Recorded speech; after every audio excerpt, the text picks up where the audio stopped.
उसका नाम है हिप्पोपोटामस। नाम सुनकर आप भी हैरान ज़रूर हो गए होंगे, लेकिन मैं आपको बता दूं कि हिप्पोपोटामस का इस मूवी से कोई भी लेना देना नहीं है। ये मूवी काफ़ी ज़्यादा सस्पेंस से भरी हुई है, जो कि आप सभी को ज़रूर देखना चाहिए, क्योंकि मूवी के आगे बढ़ने के साथ साथ आपके द्वारा लगाए गए सारे अनुमान गलत हो जाएंगे और इस मूवी का एंड आप एक्सपेक्ट भी नहीं कर सकते कि क्या होने वाला है। मूवी को एडवर्ड पाल्मर ने काफ़ी बखूबी से डायरेक्ट किया है, जो कि हम इस वीडियो के दौरान देखेंगे। तो आप भी हमारे साथ इस वीडियो के एंड तक ज़रूर बने रहिएगा।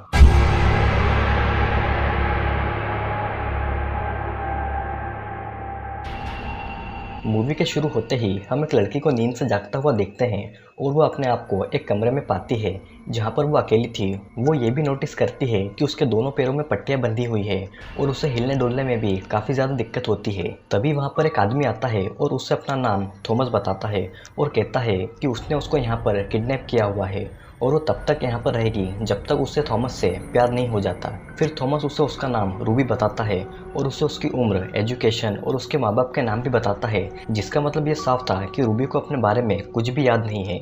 थॉमस रूबी से कहता है कि उसने उसके पैरों के लिगामेंट्स डैमेज कर दिए हैं, जिससे कि वो चल तो क्या हिल भी नहीं सकेगी। वो उसे दिन में 3 बार खाना देने के लिए आएगा, जिसके बाद उसे पेन किलर्स लेनी होगी ताकि उसे दर्द महसूस ना हो। थॉमस रूबी को हर दूसरे दिन नहलाएगा और उसे टॉयलेट वगैरह करने भी वही लेकर जाएगा, क्योंकि अगर रूबी ने ऐसा करने की कोशिश की तो उसके दोनों पैर परमानेंट डैमेज हो जाएंगे और उसे अगर ठीक होना है तो जैसा थॉमस कहे वैसा ही करना होगा। रूबी यहाँ से भाग नहीं पाएगी, क्योंकि जिस कमरे में वो कैद है वो शहर से काफ़ी ज़्यादा दूरी पर है। और यह कहकर थॉमस वहाँ का डोर लॉक करके चला जाता है और अब वहाँ उस रूम में रूबी बिल्कुल अकेली थी, एक जगह पर बैठी हुई। उस रूम में रूबी के अलावा होता है तो बस रूबी का बैग, जो कि चेयर पर पड़ा था और वो भी उससे काफ़ी ज़्यादा दूर था। हम देखते हैं कि थॉमस रोज़ रूबी के लिए खाना और पानी लेकर आया करता था, जिसके बाद वो रूबी को वहाँ पर ऐसे ही छोड़कर चला जाता था। रूबी उस कमरे में बिल्कुल अकेली थी। फिर एक दिन रूबी चेयर पर पड़े अपने बैग के पास जैसे तैसे खुद को घसीटते हुए पहुंच जाती है और उसे चेक करती है और उसमें से उससे अपनी पर्सनल चीज़ें जैसे कि ड्राइविंग लाइसेंस मिलता है और वो अपने आप को मेकअप करने वाले छोटे से आईने में देखने की कोशिश करती है, जिससे कि वो आइडेंटिफाई कर सके कि ड्राइविंग लाइसेंस में जो फ़ोटो है वो उसी की है या किसी और की, जो कि रूबी की ही होती है। तभी वहाँ पर थॉमस के आने की आहट होती है। रूबी फिर से जैसे तैसे अपनी जगह पर चली जाती है, लेकिन उस बैग से एक बॉल बाहर निकलकर गिर जाती है, जिसे रूबी थॉमस के आने से पहले ही अपनी शॉर्ट्स की जेब में छुपा लेती है। थॉमस उस रूम में आकर रूबी को ज़बरदस्ती पेन किलर खिला देता है, जिसके बाद वो वहीं पर सो जाती है। और जब रूबी नींद से जागती है तो थॉमस वही सब बातें उससे कहता है जो कि उसने रूबी को पहले कही थी, जैसे कि उसका नाम रूबी है, वो यहाँ पर तब तक रहेगी जब तक कि उसे थॉमस से प्यार नहीं हो जाता और उसके पैरों के लिगामेंट्स डैमेज है वगैरह वगैरह, जो कि उसने रूबी को पहले कहा था। और हम देखते हैं कि रूबी भी ठीक वही सवाल उससे पूछती है जो कि उसने पहले किए थे, मानो रूबी को फिर से कुछ भी याद नहीं था, जिसके बाद थॉमस वहाँ से चले जाता है।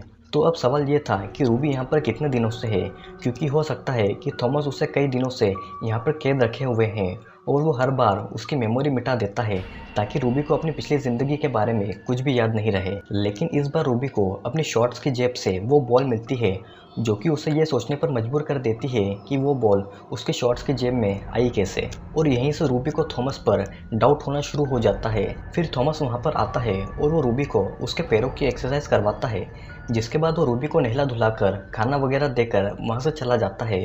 और एक बार फिर रूबी अपने आप को आईने में पहचानने की कोशिश करती है। रूबी के सर पर एक पट्टी बंधी हुई थी, वहाँ पर एक चोट का निशान भी था, लेकिन रूबी को इसका दर्द बिल्कुल भी महसूस नहीं होता था। रूबी उस छोटे से आईने में अपनी चोट को देखने की कोशिश करती है और उसे पता चलता है कि उसके सिर में चोट है ही नहीं। हम देखते हैं कि थॉमस रूम के दूसरी तरफ बैठा हुआ है, वो दरवाजे के गैप से रूबी को देख रहा है, जिसकी आहट रूबी को हो जाती है और वह फिर से अपने आप को घसीटते हुए अपनी जगह पर पहुंच जाती है। फिर थॉमस उस रूम के अंदर आता है और उसे दवाई देकर सुला देता है और वही सब होता है जो कि हर बार हो रहा था। रूबी को नींद से जागने के बाद थॉमस उसे वही सब बातें कहता है जो कि उसने पहले कही थी, जैसे कि वो कौन है और वो यहाँ पर कब तक किडनैप रहेगी। रूबी भी हर बार की ही तरह थॉमस से वही सब सवाल पूछ रही थी, जैसे कि उसे पिछला कुछ याद ही नहीं हो। ऐसा कई दिनों तक चलता है, लेकिन उस बॉल की वजह से रूबी को सिर्फ इतना याद रहता है कि वो आज से नहीं बल्कि काफ़ी समय से यहाँ पर कैद है। रूबी एक दिन थॉमस से आगे बात करने की कोशिश करती है और उससे एक पिलो, ब्लैंकेट और एक बुक मांगती है, क्योंकि वो यहाँ पर अकेली बोर हो जाती है। थॉमस को लगता है कि रूबी शायद उसकी तरफ अट्रैक्ट हो रही है और वो वही चीज़ें लाकर रूबी को दे देता है जो कि उसने मंगवाई थी। जब रूबी थॉमस की दी हुई बुक पढ़ती है तो उसे लगता है कि वो ये बुक पहले ही पढ़ चुकी है और उसे अपनी पुरानी ज़िंदगी की सिर्फ यही एक चीज़ याद है, जिस पर थॉमस उससे ये कहता है कि ये बुक एक ट्रिगर है जो उसके इमोशन से कनेक्ट है, क्योंकि यह उसकी फेवरेट बुक हुआ करती थी और इस ट्रिगर से हो सकता है कि रूबी की मेमोरी वापस आ जाए, जिसमें थॉमस उसकी पूरी मदद करेगा।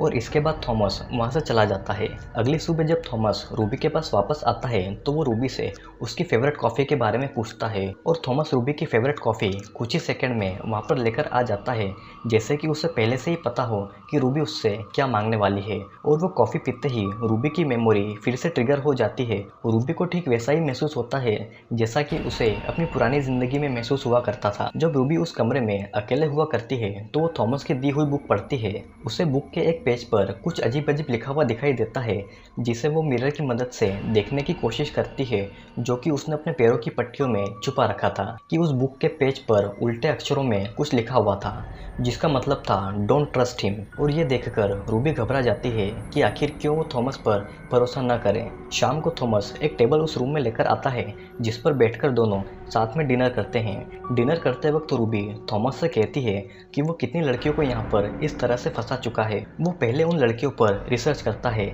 जिसके बाद वो उन्हें उससे प्यार करने पर मजबूर कर देता है। फिर वो उन लड़कियों का रेप करके उन्हें मार डालता है, क्योंकि उसे ये लग रहा था कि थॉमस की दी हुई वो बुक किसी और लड़की की थी जो कि शायद उससे पहले यहाँ पर कैद थी, और उसी लड़की ने उस बुक में ये लिखा था डोंट ट्रस्ट हिम। फिर ये सब सुनकर थॉमस को गुस्सा आ जाता है और वो अपना हाथ टेबल पर पटकता है, जिससे कि पानी का ग्लास टूटकर उसके हाथ में लग जाता है और उसके हाथ से खून बहना शुरू हो जाता है। रूबी को अपनी गलती का एहसास होता है और थॉमस उससे ये कहकर वहाँ से चला जाता है कि वो यहाँ पर पहली लड़की है और वो बस ये चाहता है कि वो उससे प्यार करने लग जाए।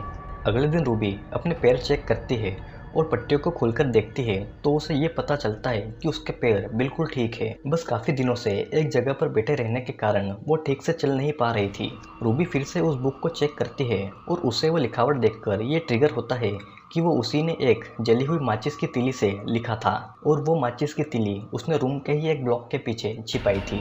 उस ब्लॉक के पीछे देखने पर रूबी को वहाँ पर कई सारी माचिस की तीलियाँ दिखाई देती है, और इसका मतलब ये था कि वो काफ़ी लंबे समय से यहाँ पर कैद है और थॉमस उसे रोज़ बेवकूफ़ बनाता है।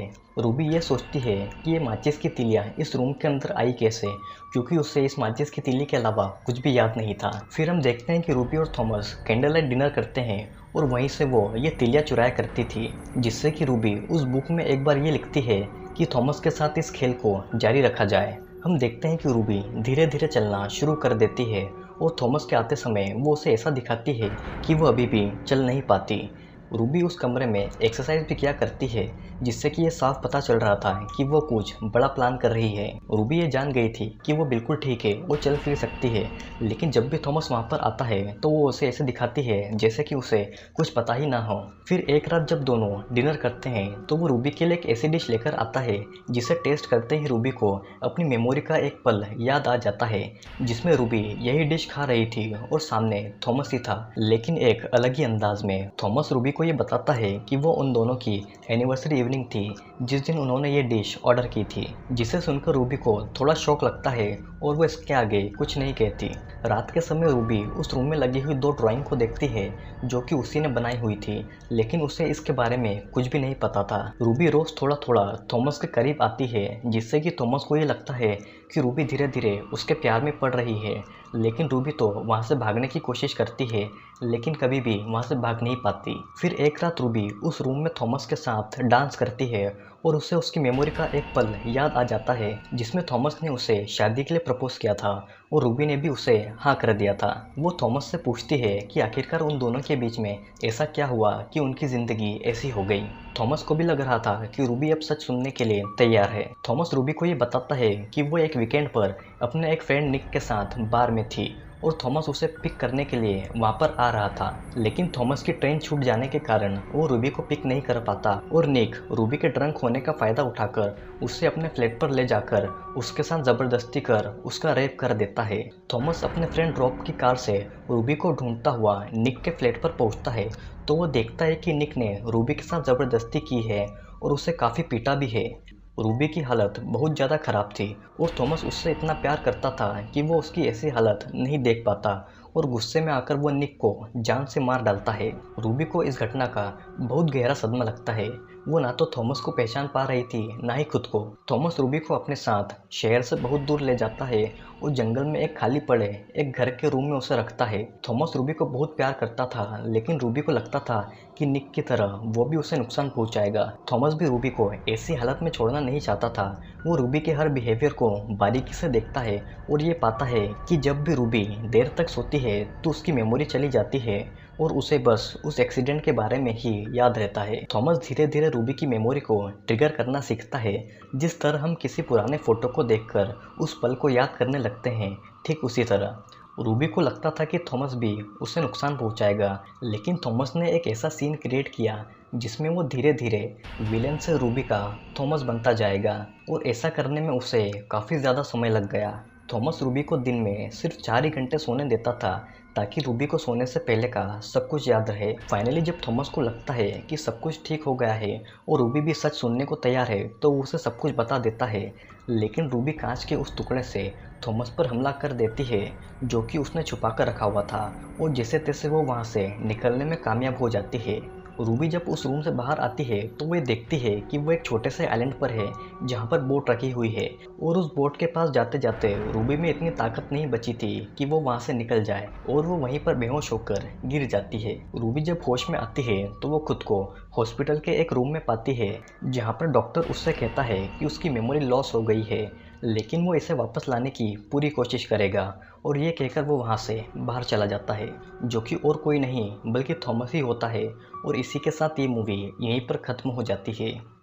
तो दोस्तों, ये रूबी और थॉमस की एक लव स्टोरी है जिसमें दोनों शादी करने वाले थे, लेकिन रूबी के साथ एक ऐसी घटना होती है जो कि वो कभी भी भुला नहीं पाती। इस घटना का रूबी पर इतना गहरा असर हुआ था कि जब भी वो सोकर उठती है तो उसे ये लगता है कि जस्ट अभी उसका रेप हुआ है और वो न तो खुद को पहचानती है और न किसी और को। थॉमस रूबी को बहुत प्यार करता था और वो उसे इस हालत में नहीं छोड़ सकता था। थॉमस हर वो कोशिश करता है जिससे कि रूबी की मेमोरी वापस आ जाए और रूबी वापस थॉमस से प्यार करने लगे। थॉमस को रूबी की मेमोरी ट्रिगर करके उसकी मेमोरी वापस लाने का रास्ता मिलता है और वो छोटी छोटी चीज़ों से उसके जुड़े हुए इमोशन को ट्रिगर करता है जिससे कि रूबी की मेमोरी वापस आती है। लेकिन रूबी को अंदर ही अंदर ये लगता है कि थॉमस ही वही इंसान है जिसने उसका रेप किया और वो इस बार उसका दिल जीतकर उसका प्यार हासिल करने की कोशिश कर रहा है।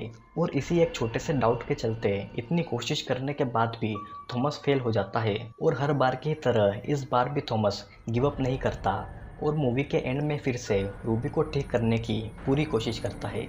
आई होप कि आपको ये वीडियो पसंद आया हो, और अगर आपको ये वीडियो पसंद आया हो तो वीडियो को लाइक करें और कमेंट करने के साथ साथ हमारे चैनल को सब्सक्राइब ज़रूर करें, क्योंकि और भी कई सारे वीडियोज़ जल्दी ही आने वाले हैं।